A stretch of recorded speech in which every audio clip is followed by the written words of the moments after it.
रोएगी हर दिल भी रोएगा, डूबेगी कश्ती मेरी तो साहिल भी रोएगा। इतना प्यार बांटूंगा इस दुनिया में ऐ मेरे दोस्त कि मेरे मरने के बाद मेरे आशिक तो क्या मेरा कातिल भी रोएगा। हम आप सब लड़का लड़की से कहना चाहेंगे कि अभी वक्त है, अभी सर झुका के पढ़ लीजिए।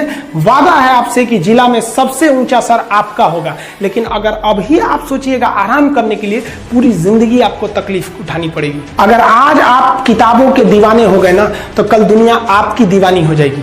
किसी ड्रीम गर्ल के लिए ना अपने माँ बाप के ड्रीम को कभी नहीं छोड़ना चाहिए। आप लोग जो सोचते हैं ना इधर उधर, वो खुशी तो आप लोगों ने कभी देखा ही नहीं। कोई स्टूडेंट अभी तक खुशी नहीं देखा। हम आपको व्यक्तिगत बताते हैं। देखिए, खुशी कब मिलेगी आपको? जिस दिन आपको जॉब मिलेगा ना, और जो पहली सैलरी मिलेगी वो भी नहीं खुशी है। जब आप अपनी पहली सैलरी ले जाके अपनी माँ के हाथों में देंगे ना, तो आपकी आंखों में आंसू होगा। आप याद करेंगे कि जिस माँ की उंगलियों को पकड़कर हमने चलना सीखा, आज उसको हमने अपनी पहली कमाई दिया है। और जब कमाने लगेंगे ना, तब समझ में आएगा कि लाखों रुपए की अहमियत कुछ नहीं है वो 1 रुपए के आगे, जब माँ स्कूल जाते वक्त दिया करती थी। और गौर से देखा करो अपने माँ बाप के आंखों में, ये वो आईने होते हैं जिसमें बच्चे कभी बूढ़े नहीं होते हैं। जिंदगी जो है ना, वो एक एग्जाम की तरह है, और इस एग्जाम में ना ज्यादातर लोग फेल हो जा रहे हैं। क्यों फेल हो रहे हैं? क्योंकि वो एक दूसरे का नकल कर रहे हैं और उनको पता ही नहीं है कि सबका क्वेश्चन पेपर अलग है, इसीलिए फेल हो रहे हैं। तो जिंदगी में सबकी समस्याएं अलग होती हैं। आप दूसरे की समस्या से केवल साहस ले सकते हैं, उसका तरीका नहीं अपना सकते। हिम्मत बनाए रखिए कि नहीं, हमें भी इस सफलता को पाना है। और ये जिंदगी जो है ना, एक अजीब सी रेस है यार, समझ में नहीं आता है। अगर तेज भागिएगा तो आपके अपने पीछे छूट जाएंगे, और धीमे दौड़िएगा तो आपके अपने ही आपको पीछे छोड़ के चले जाएंगे। इसलिए जिंदगी की रफ्तार इतनी बनाए रखो यार कि भले दुश्मन आगे निकल जाए, लेकिन एक दोस्त पीछे नहीं छूटना चाहिए। अपने जिंदगी में हौसला बना के रखिए। पतंग को पता होता है कि उसका अंत एक कचड़े में जाकर होगा, लेकिन उससे पहले उसे आसमान छूकर दिखाना होता है। देखिए, सफलता और असफलता में थोड़ा सा का अंतर है। सफलता आपका परिचय दुनिया के सामने कराएगी, और असफलता दुनिया का परिचय आपसे करा देगी। इसलिए सफल जरूर होइए। देखिए, 97% लोग जो है ना, वो थक के किसी काम को छोड़ देते हैं, और जिंदगी भर उन 3% लोगों के लिए काम करने लगते हैं जो कभी भी हार नहीं मानते हैं। मेहनत बता देता है कि परिणाम कैसे मिलेगा, वरना परिणाम तो बताता ही है कि आपका मेहनत कैसा था। पहाड़ों को चीरते हुए जब नदी निकलती है ना, तो कभी नहीं पूछती है कि समुद्र अभी कितना दूर है। और नदी में गिरने से तो कभी किसी की मौत नहीं होती। मरता तो वही है जिसे तैरना नहीं आता है। तो हम सब परिस्थितियों के आगे हार जाते हैं। हम हार जाते हैं। परिस्थितियां सबके सामने होती है। जो डट के रहा उसे मंजिल मिली, और जो नहीं डटा वो हार के चला गया। जब हमारे पास परिस्थितियां आती हैं, हम घिर जाते हैं चारों ओर से, तो हम परिस्थितियों को दोष देने लगते हैं, न कि उस परिस्थितियों से निकलते हैं। कोई मस्जिद जाता है, कोई मंदिर जाता है, कभी सोचा है भगवान को कितना बुरा लगता होगा? सोचते होंगे कि बंदा केवल हमसे मांगने ही आता है। यार, कभी मिलने भी आया करो। हमको तो लगता है किसी दिन भगवान निकल के बोलेंगे कि यार केवल तुम लोग हमसे मांगने ही आते हो, कभी मिलने भी आया करो। तो भगवान से या अल्लाह से सबसे एक दुआ मांगिए कि आप हमको मुसीबत देना है, आप दीजिए। आप जिस तरह से हमें खुशी देते हैं, उसी तरह से हम आपके दिए गए दुखों को भी अपनाएंगे। लेकिन हाँ, उस दुख से लड़ने की हिम्मत भी जरूर दीजिएगा। और सबको अपने अपने कर्मों का पता होता है। यूं ही गंगा किनारे इतनी भीड़ नहीं लगी रहती।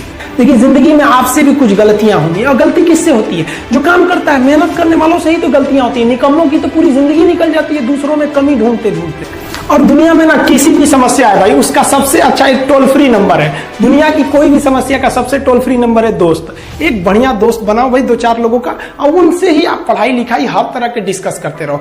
दोस्त से बढ़िया टोल फ्री नंबर कोई नहीं है। हर चीज का इलाज है। और कुछ दोस्त जिंदगी में तो ऐसे बनाओ ना, जो आपकी प्रॉब्लम को वैसे ही समझ जाए जैसे डॉक्टर की लिखावट मेडिकल स्टोर वाला पढ़ लेता है। और एक बात और, ये जो अच्छी किताबें होती हैं और अच्छे दोस्त होते हैं ना, जल्दी समझ में नहीं आते हैं। लेकिन इसलिए दोस्ती बहुत अच्छे सोच समझ के कीजिएगा, क्योंकि कहा जाता है कि एक आम 10 आम को सड़ा सकता है, लेकिन 10 अच्छा आम एक सड़े हुए आम को कभी ठीक नहीं कर सकते हैं। इसलिए अगर आपको कोई आपके सर्किल में, कोई आपके करियर में कोई बाधा आता है, तो तुरंत बाहर कीजिए, उनसे कोई इग्नोर मत कीजिए। और यार, अगर आपको दिल लगाना ही है तो किताबों से लगाओ ना यार। बेवफा भी निकलेगी तो मुकद्दर बना के जाएगी।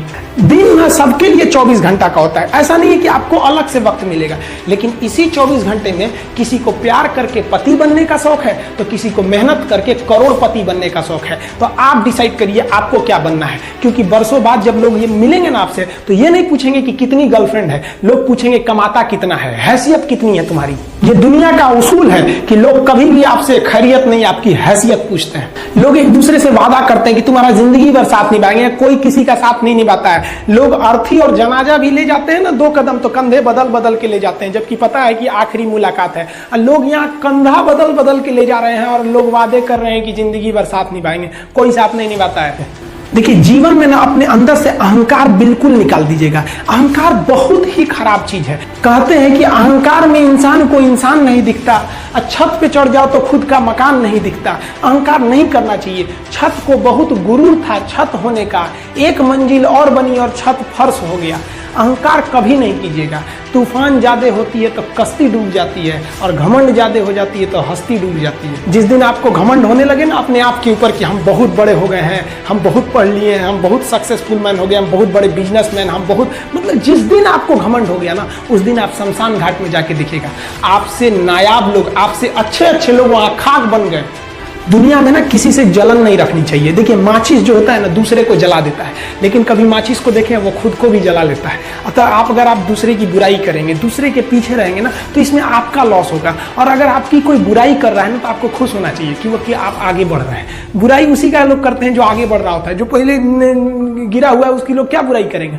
और जब भी आपकी कोई बुराई करे तो आप उसे सहज स्वीकार करें, और आप उसे प्रूव मत कीजिए कि हम ये नहीं है। हम लोग गलती क्या करते हैं स्टूडेंट लोग, कि प्रूव करने लगते हैं। नहीं, आपको अपने आप को इंप्रूव करना है। अगर कोई गलती हो गई है, आपको कोई बुराई कर रहा है, तो आप उसको सहज स्वीकार कीजिए। जिस दिन आपके अंदर अपनी बुराई सुनने की क्षमता आ गई, यकीन मानिए आप सफलता के दहलीज पे अपनी पहली कदम रख दिए उसी दिन। लोहा जो होता है ना, उसे कोई नहीं तोड़ सकता है, लेकिन उसी लोहे के अंदर का जो जंग लग जाता है ना, धीरे धीरे दीमक की तरह उस लोहे को खदड़ते जाता है। इसलिए अपने अंदर अहंकार को मत लाने दीजिएगा। लोग कहते हैं ना कि अहंकार बुरा है। जीवन में हम जो अनुभव किए हैं, अहंकार से भी खराब चीज होता है गुस्सा। देखिए, अहंकार उत्पन्न ही नहीं होगा जब तक आपको गुस्सा नहीं आए। आप ऐसे नॉर्मल बैठे हैं और आप किसी से कहिएगा कि तुम्हारी क्या औकात है, जब तक आपको गुस्सा ना आए। तो अहंकार एक पेड़ है और गुस्सा उस पेड़ का जड़ है। इसलिए गुस्सा जिस दिन आया उस दिन आप बर्बाद हो जाएंगे। किसी भी व्यक्ति को बर्बाद कराने के लिए सबसे जरूरी है गुस्सा दिलाना। आपको पता है, लोहार जो होता है, लोहार वो जानता है कि लोहे को हम ऐसे नहीं मोड़ सकते हैं, बहुत ही शक्तिशाली है। इसलिए लोहार ना इस लोहे को ना आग में डाल के इसे गुस्सा दिलाता है। जब ये गुस्से से लाल हो जाता है ना, तो जहां गुस्सा आया आप अपनी ताकत खो देते हैं, और ये लोहा अपनी ताकत खो देता है, और एक मामूली हथौड़े के चोट से लोहा मुड़ जाता है। तो जिस दिन आपको गुस्सा आ गया, समझ जाइए कि आप अपनी ताकत खो रहे हैं। कुछ लोगों को लगता है कि उनके पिताजी बहुत पहुंच वाले हैं, दादाजी बहुत पहुंच वाले हैं, तो उनकी बदौलत हमें कोई काम मिल जाएगा, कोई जॉब मिल जाएगा। तो कोई ये बहुत बड़ी बात नहीं है। पहचान से मिला काम बहुत देर तक नहीं रहती है, लेकिन काम से मिलने वाली पहचान आजीवन रहती है। हम स्टूडेंट्स को कहना चाहेंगे, आजकल स्टूडेंट्स को पता नहीं क्या हो गया है ना, सोचना लड़की के पीछे पगलाया है, कहता है कि लव हो गया। भाई, दुनिया में लव नहीं होता है किसी से, ये एक अट्रैक्शन है सबको। मान लीजिए मेल है तो उसे फीमेल से होगा, फीमेल से है तो उसे मेल से होगा। तो कोई कैसे कहेगा कि हम तुम्हारी ओर अट्रैक्ट हो रहे हैं, तो उसको छुपाने के लिए कहता है हमको लव हो गया। भैया, लव अब नहीं हो गया। अगर आपसे कोई कहता है ना कि आपको वो आपसे ट्रू लव करता है, तो उससे कहिएगा कि हमको अभी मेरा किडनी खराब हो गया, 1 लाख रुपए की जरूरत है, नहीं देगा। लेकिन आप अपने माता पिता से कहिएगा कि हमको 1 लाख की जरूरत है, और रियल में भी अगर हो जाएगा तो वो अपना शरीर बेच देंगे आपके लिए, लेकिन वो नहीं बेचेंगे। ये होता है लव। लेकिन लोग अट्रैक्शन को लव कहते हैं, उसके लिए पूरी जिंदगी बर्बाद कर देते हैं। ये सब बाबू गलत चीज है। जो आप अपना, देखिए, आप अपना करियर छोड़ के अगर इस सब चीज में जाइएगा तो पूरी लाइफ बर्बाद हो जाएगी। आप जो रिश्ता खोजते हैं अपना कॉलेज में, कोचिंग में, ये सब परमानेंट रिश्ते नहीं हो सकते हैं। हाँ, आप गर्लफ्रेंड से शादी करेंगे तो ये आपके लिए बेस्ट लड़की होगी, लेकिन माँ बाप जो ढूंढ के लाएंगे, जो भगवान आपके लिए बनाया है, वो लड़की आपके लिए यूनिक होगी। If you will best you will number 1, and if you will unique you will only 1। तो याद रखिएगा, जो भगवान आपको बना के जोड़ता है ना, वो रिश्ता सबसे अच्छा होता है। अपने माँ बाप को देखिए ना, क्या झगड़े नहीं हुए, लेकिन आज भी वो लोग एक साथ रहते हैं। लेकिन फिर भी आप देखिए, आजकल के जो वेस्टर्न कल्चर आ गया, क्या वेस्टर्न कल्चर हो गया समझ में नहीं आता है। प्यार और छुहाड़ा, इसकी जिंदगी ना 1 साल होती है, 1 साल में ही खराब हो जाता है। ये वेस्टर्न कल्चर है, हमारी भारत की संस्कृति नहीं है। हम गर्व करते हैं, हमें अहंकार है, हमें गुरूर है अपने भारत की संस्कृति पर। जहां एक छोटी सी बच्ची भी गुड़िया खरीदती है ना, तो उसके लिए दुपट्टा खरीदती है।